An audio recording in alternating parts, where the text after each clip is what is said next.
7,170. Yan ang Pilipinas. Sinasabi na isa tayo sa pinakamaganda at pinakamayamang isa sa Asia. Ang ating bansa ay lumawak na rin sa iba't ibang parte ng istorya ng mundo. At sa paglipas ng panahon, nabuo ang mga makasasayang pook o landmarks sa iba't ibang lugar.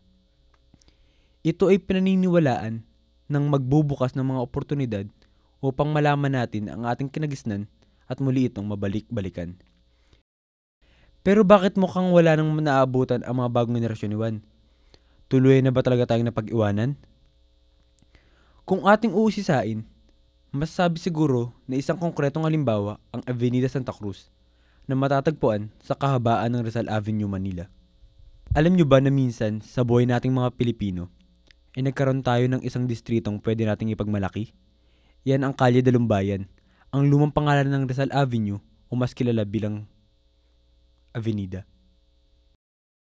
Ang Kalye Dalumbayan ay ang unang pangalan ng Rizal Avenue na ang ibig sabihin ay Edge of Town. Ito ay binansagan ng mga Espanyol dahil ito raw ang gagawing business district sa Pilipinas.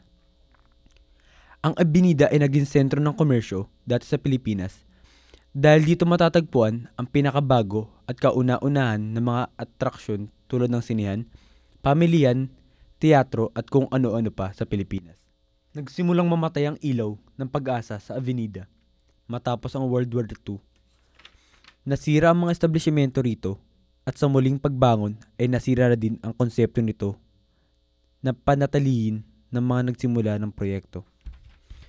Noong 1970s ay nawala na ang daloy ng komersyo at market value ng Avenida dahil nalipat na sa Makati ang business district na konsepto. Nakakalungkot talaga ang mga pangyayari dahil sa isang iglap ay nawala ang lahat.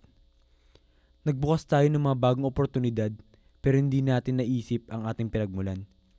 Dinadayo pa rin naman ito Yun nga lang ng mga magnanakaw at mga palaboy sa lansangan na walang matirhan. Madami pa rin namang establishmento na makikita dito tulad ng mga motel, hotel, mga beer house na dinadayo upang paglipasang oras ng karamihan. Sa panahon ngayon, yan ang nakagasnan ng mga kabataan dahil sa mga nakikita sa mga araw-araw na ginagalawan. Wala nang masyadong alam tungkol sa istorya nito, pawang mga katatakutan na lang sa lugar ang masabi. Sana magkaisa tayo upang mabuksan muli ang pag-asa sa Avenida at iba pang napapabayaang lugar sa Pilipinas. Sayang naman kung tutuldukan na natin at hahayaan na lang kumabit sa ating mga masamang pinagdadaanan na nakaraan papunta sa kasalukuyan at sa hinaharap. Istorya nating lahat ito, yaman natin na binuo sa paglipas ng panahon. Sana'y huwag tayong ubos biyaya para sa hinaharap, hindi lang tayo nakatunganga.